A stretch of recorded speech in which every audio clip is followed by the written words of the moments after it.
Ayan. Magandang tanghali. Pa-check na lang po kung may audio tayo. Magandang tanghali. Live na. Magandang tanghali sa inyong lahat. Ah, Hi, Kai. May audio po ba tayo? Paki-check po kung ano. Wala pong audio. Walang audio. 1, 2, 3, 4, 5. May audio po ba tayo? Okay na? May audio tayo? Alright, magandang tanghali. Ako po si Trixie Cruz-Angeles. Ito po ang Luminous. Mabilis lang po itong live na ito kasi hindi tayo scheduled. Magandang tanghali sa lahat na nanonood sa ating Facebook at sa ating YouTube. Huwag kakalimutan, follow and subscribe. Follow po sa YouTube at saka, baliktad. Follow po sa Facebook.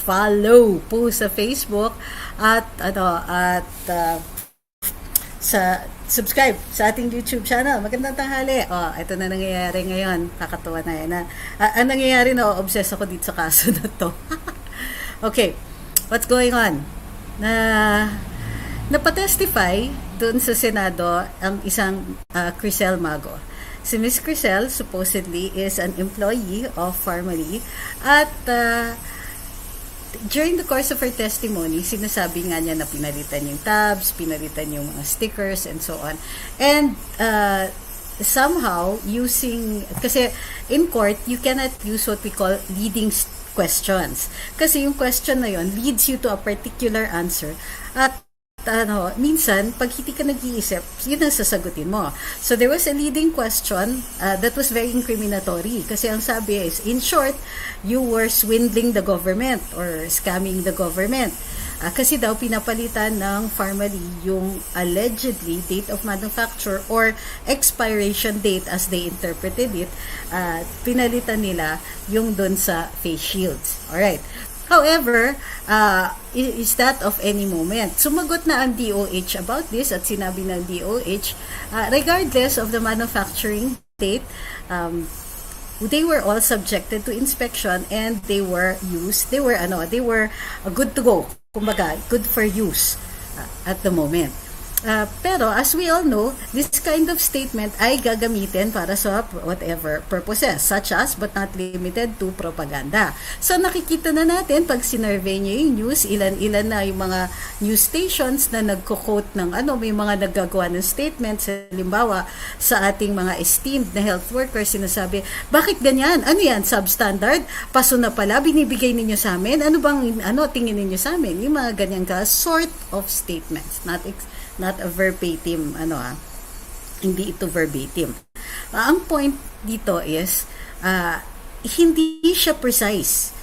In other words, itong pinalalabas ng Senado is that there was, it was a big deal about the expiration date, allegedly, of the face masks, and that, these expiration dates are significant. In the sense na, supposedly siniswindle yung gobyerno.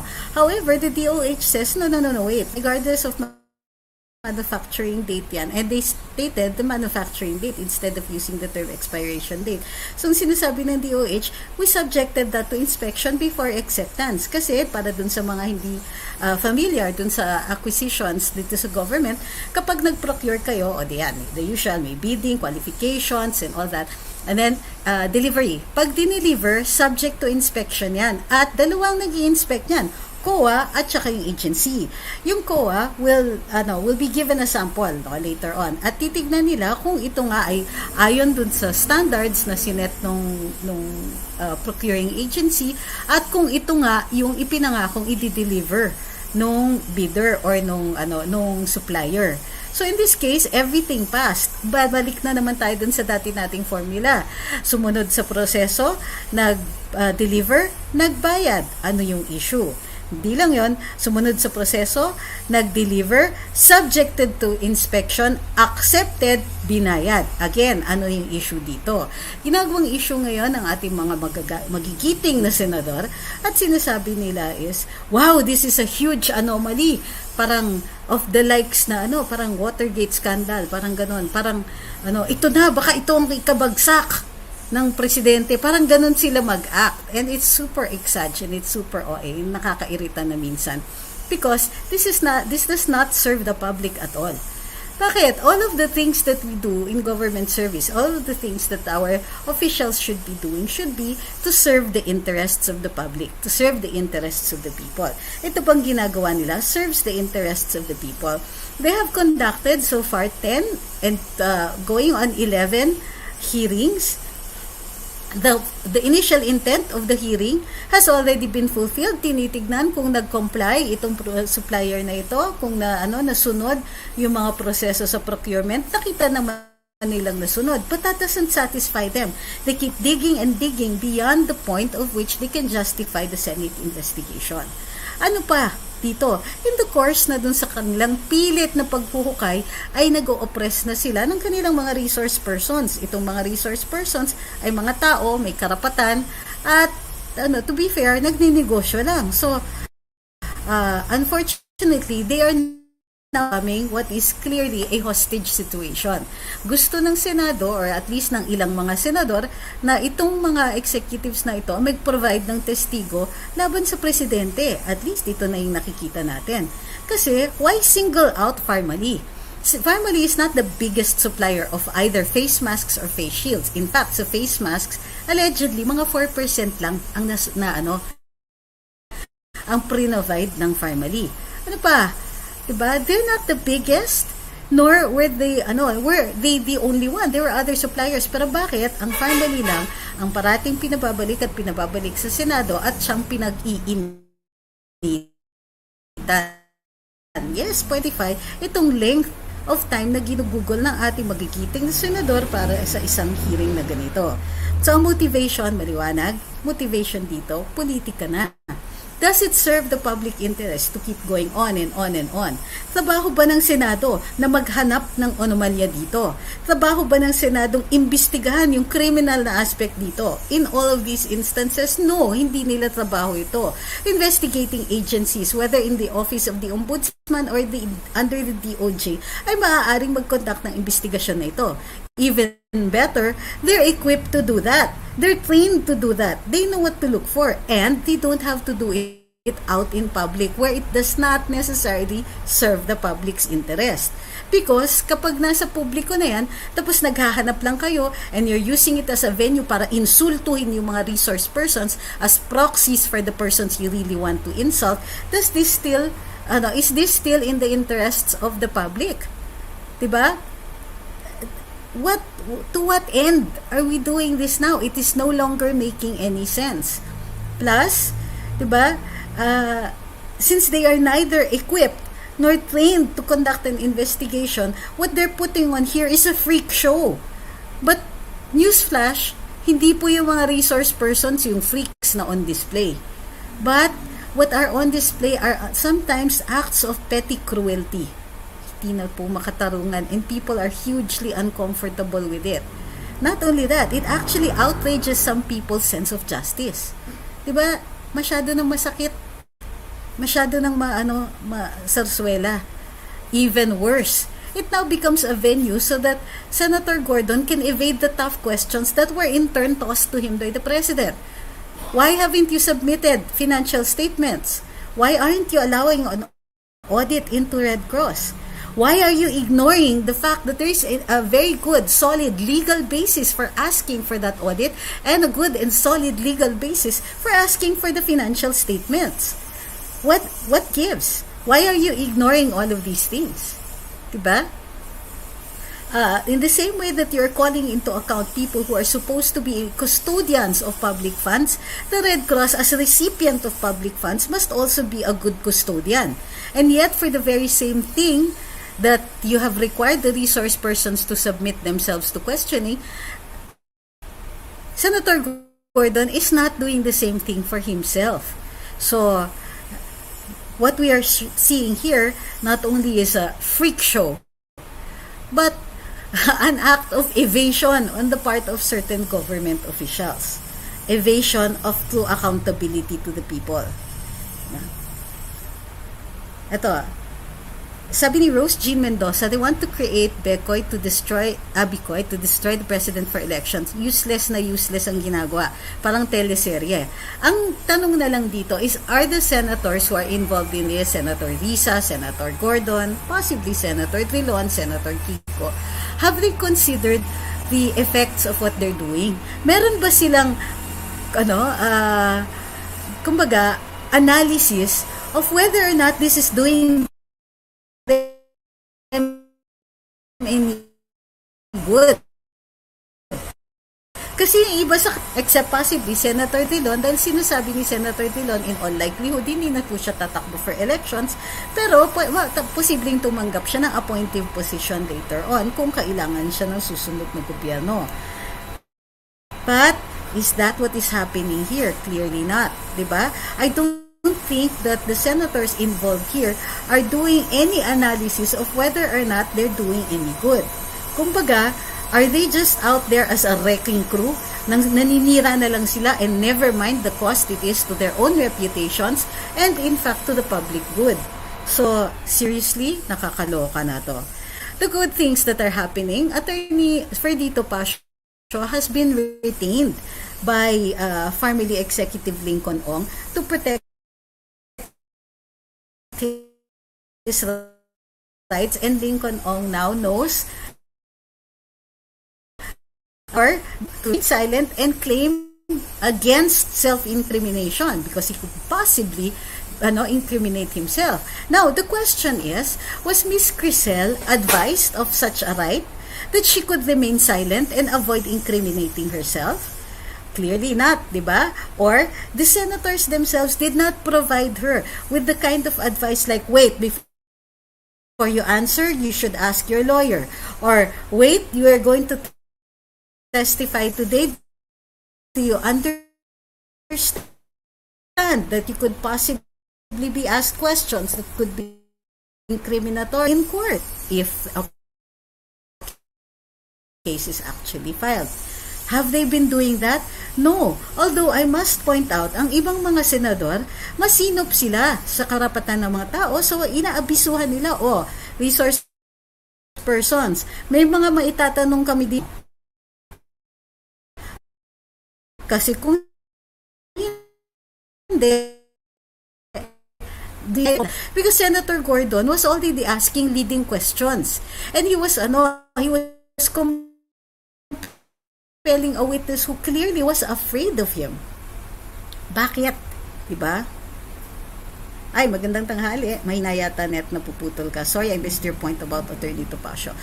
Well, what I said was that Mr. Ong is now represented by Attorney Topacio, and Attorney Topacio clearly has been advising his client well, because now Mr. Ong can and has invoked his right to remain silent. Or his right, maliwanag that Mr. Ong is now well represented, or at least he is now represented by counsel who clearly is advising.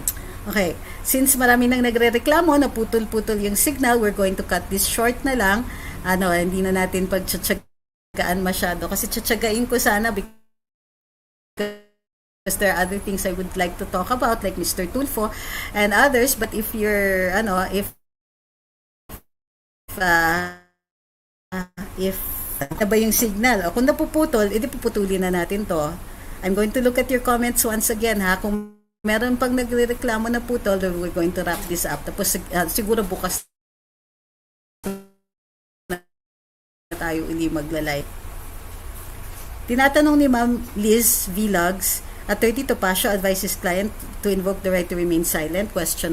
That is the presumption, because now Mr. Ong knows has in fact allegedly claimed his right to remain silent. Now, by the way, he also declined. Ano ba talaga? Please proceed o putol-putol? Sige, ganito na lang. Doon sa mga nagre-reklamo na putol-putol, I'm really sorry but there is nothing I can do about it. Nothing whatsoever. So even if you complain, there is nothing I can do. So either itutuloy ko to o pigilan ko to. Kung maraming magrereklamo na putol-putol, then I'm sorry, we're going to just have to stop this. Alright. Alright na, okay na. So,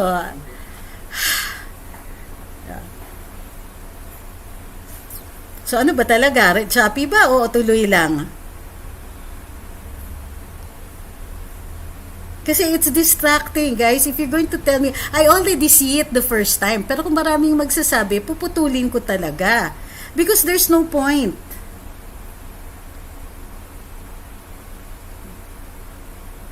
Okay. Alright, so let's do this again. So, ang sinasabi natin dito is maayos na at in the early stages of the hearing, parang si Mr. Ong was being compelled to answer even if the answer was against his interests. Normally yan, aabisuhan siya ng Senado. Sasabihin ng mga senador, wait, are you accompanied by counsel? Kasi baka may masabi ka dito. Now, this is not the case with Senator Gordon. He clearly was leading them astray, either through his leading questions or asking certain questions and compelling the resource persons to answer, even if those answers were clearly against their interest. Bakit lang ito sa hukuman? One, the witnesses or the resource persons, or in any case, if they're going to be the accused, they have rights that will be protected. And those rights, magiging maayos. Pati yung hukuman, aayusin nila to the point na you will not be allowed to incriminate yourself, especially in the presence of your counsel. Diba?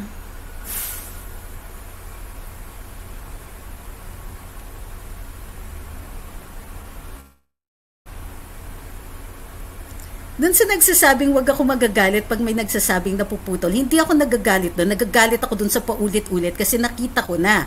Ngayon, sinasagot ko na kung paputol-putol, di puputulin ko na rin ito. Pero if there are others na nakakapakinig pa, then what is the point in you telling me na paputol-putol since wala akong magawa on this end? Diba?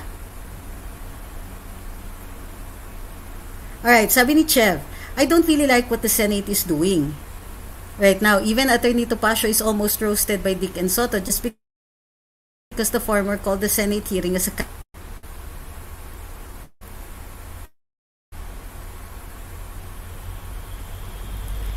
Any comments about Miss Mago, ang star witness daw ni Risa? Well, she is no longer... kumbaga, they can no longer communicate. And supposedly, star witness ko ni Senator Risa. Ang tanong, was she advised by counsel when she was brought in by Senator Risa and asked to testify? Ano ito? O kinonvince si Miss Mago na magtestigo dyan? And did they advise her of her rights? Did they advise her that she could be accompanied by counsel? Did they ask her to be advised by counsel? Did they provide her with counsel? Clearly not. Diba? Because she was being asked questions where she could have been protected by somebody, particularly a lawyer, pero hindi niya ginawa.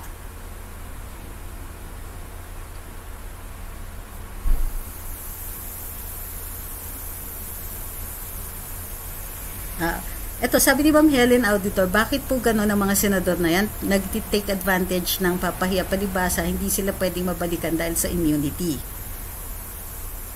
Lawrence Abbas says, wala po bang legal action on the resource person like libel or anything? Parang masama na rin pala ang makipag-transact na maayos sa gobyerno ngayon. Okay, ito pa ulit-ulit yung tanong na ito and I keep answering.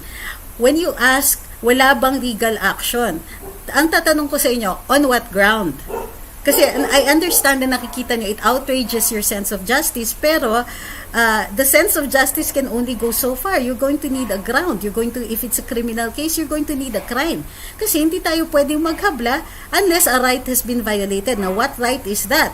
And what action violated it? And is this covered by parliamentary immunity? And if ever, what is the relief that we're going to ask from the court? What are we asking the court to do? may power ba ang hukuman na ipigilan ang Senate investigation? Ako, I will submit that it cannot. Kasi inherent power ito na ginagrant ng ating saligang batas. Now, the actions of the senators, are they in excess of their jurisdiction? I submit na yes, pwede yon. Please stop saying ang puso mo. Wala akong puso. Tigilan na yan. These are all cliches and it's infuriating. Sorry na lang. Oo, mataray ako ngayon because sabi ko sandali lang ito eh. That's why I'm trying to ignore all of the interruptions. Wag niyo sasabihin din sa akin na wag kong basahin kasi pati yung comment ninyo hindi ko basahin. Paano ba yan? Diba? The whole idea is to balance interests here. In your point of view, meron pa sinasagot ko po to. Ang sinasabi natin dito is, for instance, meron tinatawag tayo na overreach. So, sobra na sa jury is, kunwari, in case umabot dun sa point na ilipat nila one or more of the resource persons doon sa city jail. Diyan, medyo may overreach dyan because this amounts, like I said previously, to a penalty. And you cannot impose a penalty without due process. Kailangan ganun po yun. Yung iba dito nabibigla pag nagtataray ako. Tapos yung iba naman natutuwa. Okay. Ito, this is an unusual question and I'd like to tackle it if I can find it again. Guys, stop with the don't stress, don't sumo, kalma, and all of that. It's ridiculous. We've already said it before. Don't tell me things like that because those are distracting and they don't really add to the conversation. Where are we leading by this Senate investigation? I mean, ano pa ang gusto nila alamin at hukayin kung small player lang ang Pharmally because this is clearly a waste of time. They're going after President Duterte. And they can see, they zeroed in on Mr. Lincoln Ong because they know Lincoln Ong used to accompany Mr. Michael Yang, I think, as an interpreter. And so, what they're seeing is that through Lincoln Ong, they can connect to Michael Yang, they can connect Michael Yang to President Duterte, and they can make it look like this entire transaction was pushed by the President para kumita siya o yung kanyang mga friendship. But clearly, that's not the case. Ba?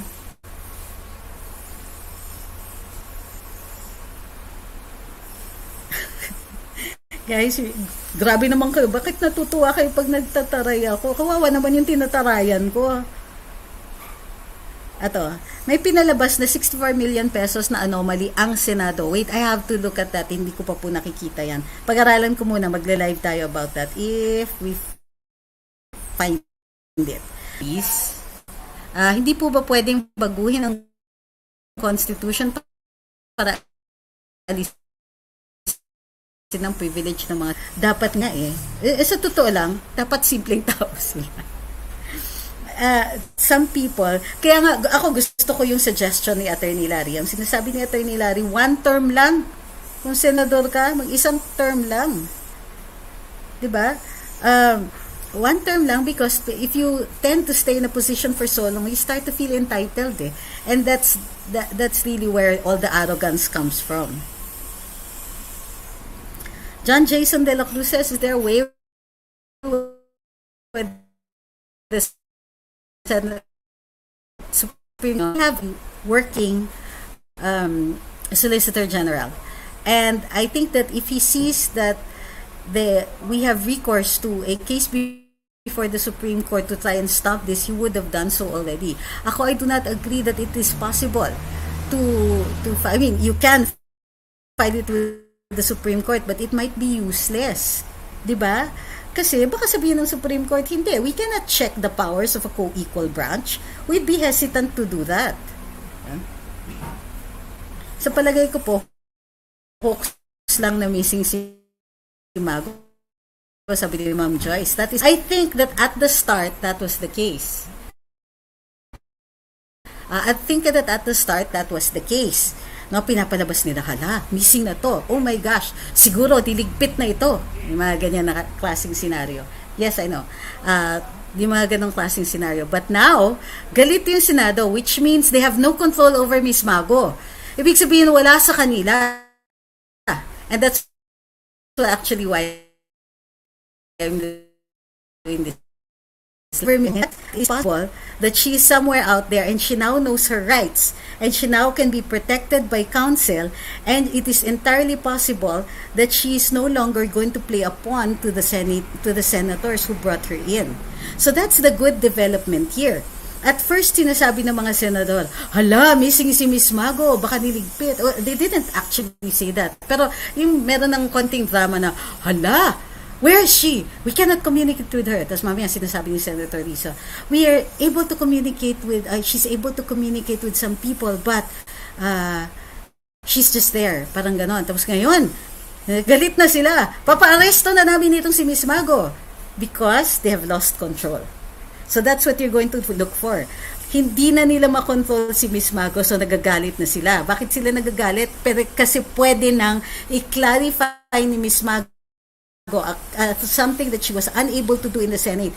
Pwede na niyang i-clarify kung bakit ganun yung mga sagot niya. Kasi yes or no lang yung mga sagot dun sa Senado, hindi siya nabigyan ng pagkakataon na i-explain. And so now that she's no longer under the control of the Senate, now she can explain.